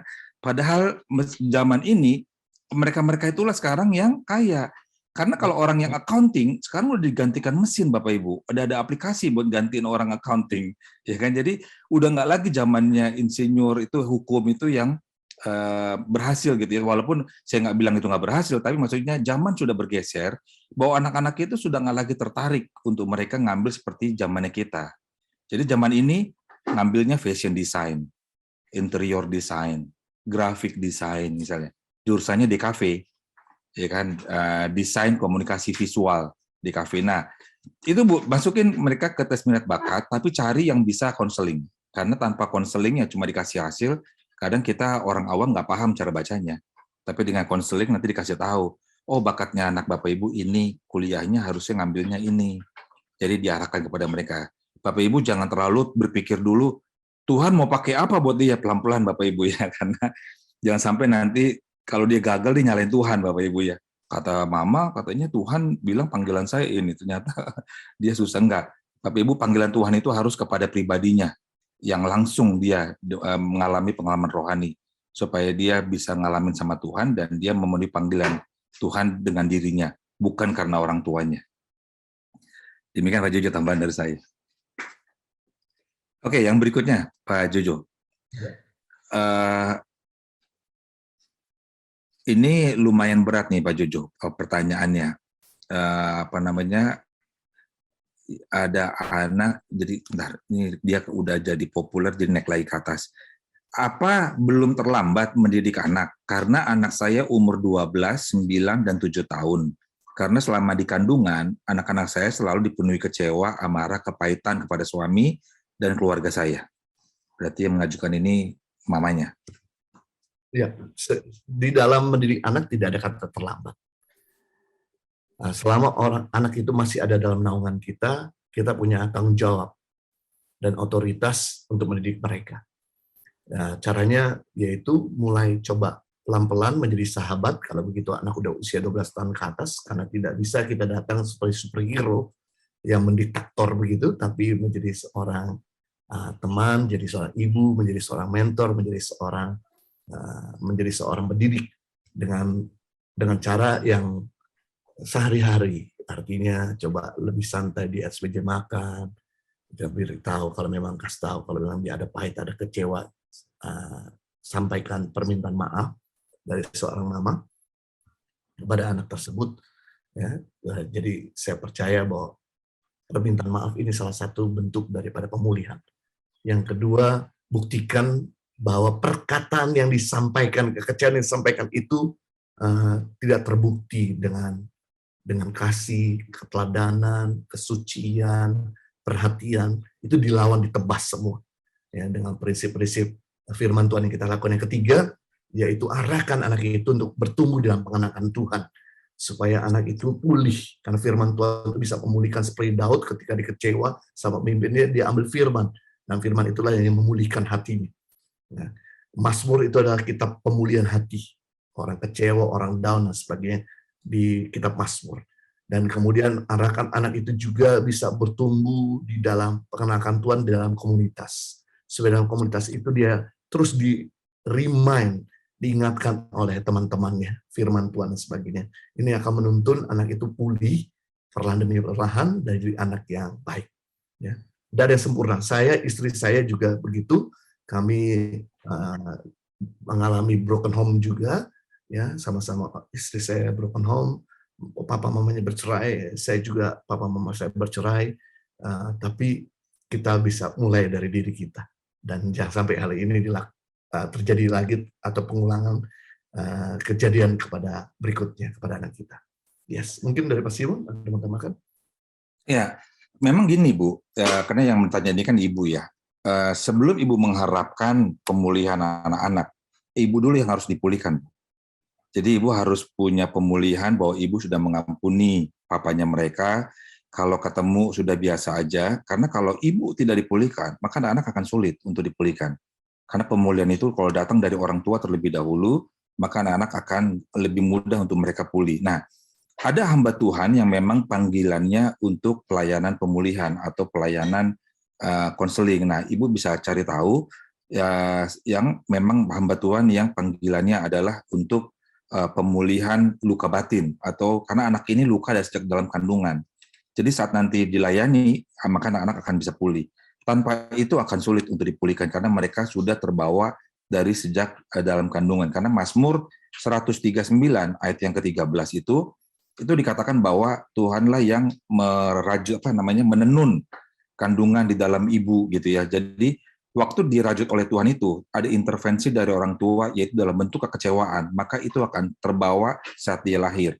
Jadi akan lebih mudah untuk dia dipulihkan. Ibu dulu dipulihkan, setelah itu ibu memulihkan, dan cari hamba Tuhan yang memang panggilannya untuk melayani seperti itu. Itu aja tambahan dari saya, Pak Jojo. Pertanyaannya, ini ada keluarga mengadopsi anak dari bayi. Pertanyaannya, bagaimana kalimat menjelaskan yang baik ke anak tersebut mengenai status mereka kalau mereka itu diadopsi dari bayi, dan pada umur berapa yang baik untuk diberitahukannya? Cocok Pak Simon tuh. Jadi Pak Jojo, memang kalau untuk adopsi harus berpikir begini, apakah penting atau perlu diberitahukan? Kalau tidak penting atau tidak perlu diberitahukan, nggak usah diberitahu, gitu ya, karena nggak penting buat dia, gitu ya. Kecuali kalau misalnya memang orang tuanya masih ada dan keluarga dan orang tua sepakat bahwa nanti setelah dia dewasa boleh diceritakan supaya dia tahu, gitu kan. Biasanya gitu untuk orang-orang yang pakai adat setelah menikah. Jadi saat nanti menikah misalnya perlu kan ada diomongin tuh siapa orang tuanya yang harus di panggung misalnya. Nah itu penting, makanya itu yang perlu disampaikan. Tapi kalau misalnya memang ini diambil dari rumah sakit, ya kan, yang nggak tahu memang dia dibuang tanda kutip, diambil dari panti asuhan yang orang tuanya nggak jelas, itu nggak usah dikasih tahu, nggak usah diceritakan, karena akan membuat anak penasaran kan, dia akan membuat kecewa. Tapi kalau misalnya beranggapan bahwa bisa kemungkinan ada orang yang ngomongin ke dia, nah kasih tahu. Tapi itu kasih tahunya setelah dia masuk ke dalam umur dewasa. Nah umur dewasa itu di atas 13 tahun. Itu untuk dia bisa, karena dia sudah bisa untuk dia berpikir. Tapi sekali lagi pertimbangannya perlu dan pentingkah untuk itu diberitahu. Kalau tidak perlu dan tidak penting, tidak usah diberitahu. Jangan sampai jadi bumerang buat si anak. Siap. Berikutnya, Pak. Oke. Saya single father, cerai mati dari 2 anak perempuan, 6 dan 9 tahun. Bagaimana cara membuat anak bertumbuh baik dengan waktu ketemu yang sedikit? Wow. Iya. Satu sisi sebagai ayah harus memberikan penyediaan, satu sisi dia perhatian. Mungkin sebagai ayah minta kemampuan dan kasih karunia supaya figur ibu bisa berperan juga di situ, yaitu perhatian-perhatian. Dan yang kedua, bisa kita minta mentor rohani yang bisa mengayomi kepada si anak perempuan ini. Ya, tentu dalam hal ini figur perempuan ya, yang bisa mengayomi. Dan yang ketiga, kita minta Tuhan sendiri. Karena Tuhan itu diibaratkan sebagai bapak, tapi juga sebagai seorang ibu yang bisa menyusui. Biar Tuhan itu menjadi figur ibu yang bisa mengcover kekurangan daripada si ayah. Paling saya percaya dengan berjalan waktu, anak itu akan mengalami pemulihan dan mengalami terobosan lewat pengalamannya bersama dengan mentor-mentornya dan juga lewat Tuhan secara pribadi. Ya, karena memang ini yang kita minta kasih karunia dari Tuhan, dan Tuhan akan memberikan kasih karunia khusus untuk Bapak bisa lakukan itu. Dari Pak Simon ada tambahan? Ya, Pak Jojo, memang agak berat nih Pak Jojo, karena dua anaknya perempuan ya, sementara seorang papa gitu kan ya. Ada hal-hal yang privasi si anak perempuan untuk minta tolong, papanya pasti nggak paham kan. Misalnya saat menstruasi lah, gitu kan, saat dia sakit, datang bulan, kemudian memilih baju untuk dia pergi gitu ya. Tapi Bapak yang bertanya ini, belajarlah untuk tanda kutip jadi orang tua yang gaul gitu ya kepada anak perempuannya. Misalnya waktu ketemu, ketawa-ketawa, cerita, jangan terlalu kaku, jangan terlalu sering nelpon tuh nanya pertanyaan itu aja, kamu lagi ngapain? Udah makan belum? Gitu. Jadi nanti anak jadinya jadi bosen gitu ya kalau ditelepon, nanti pasti tanya. Jadi nanti kalau ditelepon dia langsung jawab, lagi main, udah makan, langsung gitu. Belum ditanya, iya Pak, udah apa lagi main, udah makan gitu ya. Jadilah jadi orang tua yang gaul kepada anak. Kalau sempat nonton, pergi nonton, ketawa-ketawa gitu, supaya si anak merasa punya teman. Karena anak perempuan beserta dengan mamanya itu mereka kayak teman. Jadi kalau mereka kehilangan mamanya, ya mereka kayak kehilangan teman gitu. Nah itulah yang perlu juga Bapak baca literatur, bagaimana menjadi seorang single parents ayah untuk bisa mendidik anak secara psikologis dan secara karakter, bisa masuk ke dalam dunianya anak-anak gitu. Dari saya gitu Pak Jojo. Ya, mungkin peranan oma atau nenek juga bisa masuk di situ juga ya. Iya, betul. Bisa menggantikan ya. Jadi kalau kamu misalnya ada pertanyaan yang papa nggak bisa jawab karena privacy, kamu bisa nanya sama oma gitu ya. Ya boleh juga tuh Pak Jojo. Oke, kemudian yang berikutnya, bagaimana cara untuk berbicara dengan anak usia 14 tahun yang pendiam, tidak mau bergaul dengan teman yang lain, asik dengan dunianya sendiri? Ya, kalau anak udah usia segitu adalah tugas orang tua sebagai teman. Kita nggak bisa datang sebagai seorang yang diktator atau sebagai seorang guru, tapi sebagai seorang motivator atau coaching atau pembimbing atau teman. Karena di usia begitu anak lebih introvert ya, lebih apalagi kalau dia itu sukanya game terus. Nah, yang kita bisa lakukan juga sekali-sekali ajak dia keluar, hangout bersama dengan orang tuanya, supaya jangan di kamar terus. Nah, kemarin puji Tuhan ada satu anak perempuan yang tidak pernah mau disentuh sama papanya. Ya, papanya pernah bikin kesalahan di masa lalu, kemudian membuat anak itu jadi dingin, dan anak itu tidak mau bicara sama sekali. Satu kali ketika anak ini masuk rumah sakit karena ada usus buntu, dan mamanya harus, karena dia nggak punya pembantu, mamanya harus jaga adik-adiknya. Nah, akhirnya ayahnya mau temenin, tapi si anak ini berkata, nggak usah Pak, saya bisa ngurus sendiri. Tapi dia kesakitan. Akhirnya bapaknya tanya, nah gimana mau Papa temenin nggak di rumah sakit daripada kamu sendiri? Anak itu bilang, ya udah Pak, datang sini. Ditemenin, pelan-pelan dibangun hubungan kembali. Nah, dan singkat cerita, ada mau ketemu sama saya, sama Ibu Heni. Kemudian diajaklah anak ini untuk datang ke kantor, ngobrol bareng. Memang pedih, karena mainnya game terus kan, mainnya fokus di animasi terus.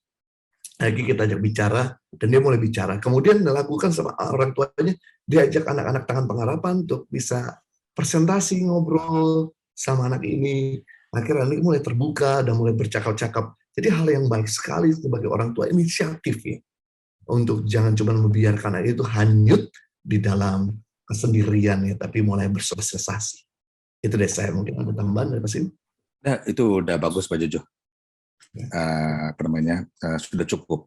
Pertanyaan selanjutnya, mau tanya bagaimana mencabut kata negatif yang diucapkan orang lain ke anak, tapi orang tuanya nggak dengar. Jadi orang tua taunya si anak cerita. Mencabut. Orang tua kata punya negatif. Jadi si orang tua mendengar dari anak cerita kalau anak-anaknya itu diperkatakan kata-kata negatif oleh orang lain, tapi orang tuanya nggak dengar waktu diperkatakan negatif, hanya anaknya yang cerita.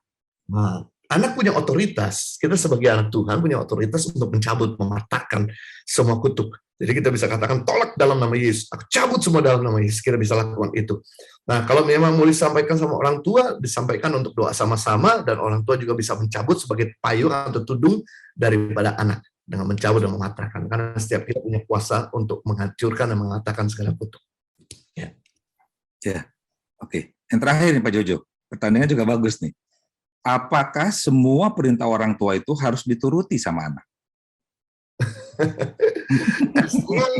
As long itu sesuai dengan firman Tuhan dan nilai-nilai, kenapa kita tidak turuti, ya. Kalau itu ternyata menjorokkan kepada kita kepada dosa, ya itu yang kamu harus pertimbangkan. Ya, itu saya. Ini kan pertanyaan basic ya Pak Jojo ya. Apakah kita sebagai orang tua mau anak kita nggak baik? Ya kan? Apakah kita sebagai orang tua ada perkataan kita dengan maksud untuk anak kita masa depannya nggak baik? Kan nggak ada kan? Kan semua maksud orang tua baik, cuma mungkin penyampaiannya mungkin ada yang salah ya kan. Jadi dalam hal ini ya pastilah kalau sesuatu yang baik harusnya orang tua berharap untuk anak menuruti ya, karena orang tua sudah punya pengalaman duluan kan.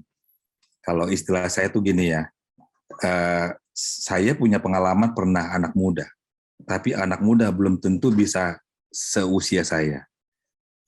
Jadi artinya gini kan, anak muda belum tentu usianya bisa nyampe ke seusia kita ya kan. Tapi kalau kita pernah jadi mereka, jadi kalau bicara pengalaman ya kita sudah pernah mengalami apa yang mereka alami, tapi mereka belum pernah nyampe di usia kita gitu kan. Oke, Pak Jojo, udah itu pertanyaan yang terakhir. Pertanyaannya bagus, kritis gitu ya. Baik. Sebelum masuk pengumuman, Pak Simon mau menyampaikan yaitu pesan Natal buat kita semua, Bapak Ibu. Ini ada bonus ekstra sharing dari Pak Simon tentang pesan Natal buat kita semua, di mana kita akan sebentar lagi merayakan Natal dan kemudian masuk tahun baru. Ini hal yang penting buat kita sebagai anggota Babas tadi untuk bisa menangkap. Silakan Pak Simon. Ya, baik Pak Jojo. Terima kasih Bapak Ibu semua yang tergabung, yang tertanam di dalam penggembalaan Gereja ICI. Ini adalah pesan Natal buat kita semua atas nama Gembala Pak Jojo dan Ibu Heni. Saya menyampaikan pesan ini, ayatnya dari Matius 2, seluruh pasal dari ayat 1 sampai ayat yang ke-23, tapi tidak usah baca semua, saya akan menjelaskan secara general. Yang pertama adalah orang-orang Majus. Orang-orang Majus ayat 1 sampai 12, mereka mengalami lawatan Tuhan, mereka ini adalah bukan orang-orang percaya, mereka ini mewakili orang-orang pandai dari kalangan orang-orang tidak percaya. Mereka dituntun oleh bintang untuk menunjukkan bahwa Mesias lahir.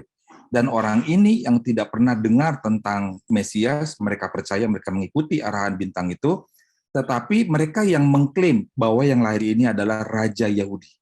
Nah, karena mereka mengklaim Raja Yahudi dan Raja Herodes itu mendengar, Raja Herodes merasa insecure. Jadi insecurity. Jadi tema yang saya sampaikan adalah insecurity.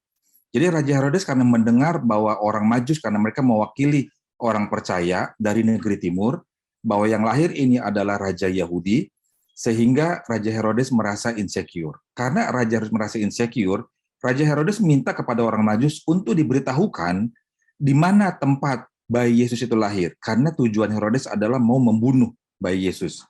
Tapi orang Majus tahu, sehingga saat dia pulang, dia tidak lewat jalan seperti saat dia berangkat. Nah, itu adalah tindakan atau action dari orang Majus saat orang Majus tahu bahwa dia pun juga merasa insecure. Kalau dia kembali ke lewat jalan yang semula, Herodes bisa menghukum orang-orang Majus atau bahkan membunuh karena tidak mau memberitahukan di mana bayi Yesus. Jadi orang Majus mewakili orang-orang pintar, orang-orang tidak percaya, merasa insecure karena Herodes. Herodes mewakili orang-orang yang punya otoritas, orang-orang yang berkuasa, orang-orang yang kaya, yang dia merasa insecure, tetapi responnya adalah dia mau membunuh atau dia mau membersihkan ancaman terhadap dia. Kemudian setelah itu, ayat 13 sampai 15, Yusuf dan Maria juga merasa insecure karena tahu bahwa Herodes mau membunuh bayi Yesus, maka tindakan yang diambil oleh Yusuf dan Maria adalah menyingkir ke Mesir. Nah, menyingkir ini hanya untuk sementara sampai keadaan tenang karena memang sudah dikirim orang-orang untuk membunuh bayi Yesus. Kemudian ayat 16 sampai 18, Herodes memberikan perintah untuk anak-anak di Bethlehem itu dibunuh. Itulah respon dari Herodes. Nah, kemudian ayat 19 sampai 23, Yusuf dan Maria kembali dari Mesir untuk mereka membesarkan Yesus, tetapi tidak ke Bethlehem, tetapi mereka kembalinya ke Yudea, yaitu ke Nazaret.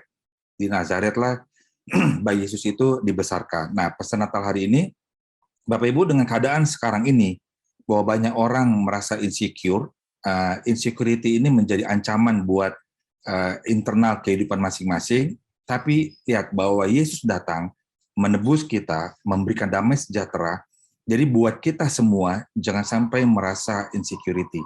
Karena Yesus datang, dia memberikan damai buat kita, siapapun kita, bahwa kita orang kaya kah, bahwa kita itu dari kalangan orang yang berkuasa kah, menjadi pemimpin kah, dari kalangan orang pandai kah, perasaan insecurity pasti ada, tapi serahkan hidupmu kepada Tuhan, dan Yesus sudah lahir bagi kita, dia memberikan kabar baik, bahwa dia akan memberikan damai sejahtera, kenyamanan buat kita selama kita berserah dan menyerahkan hidup kita kepada Tuhan Yesus. Selamat Natal dan Tahun Baru dari kami, Gembala dan seluruh pengurus dari Gereja ICI. Sampai ketemu nanti di Bible Study tahun depan.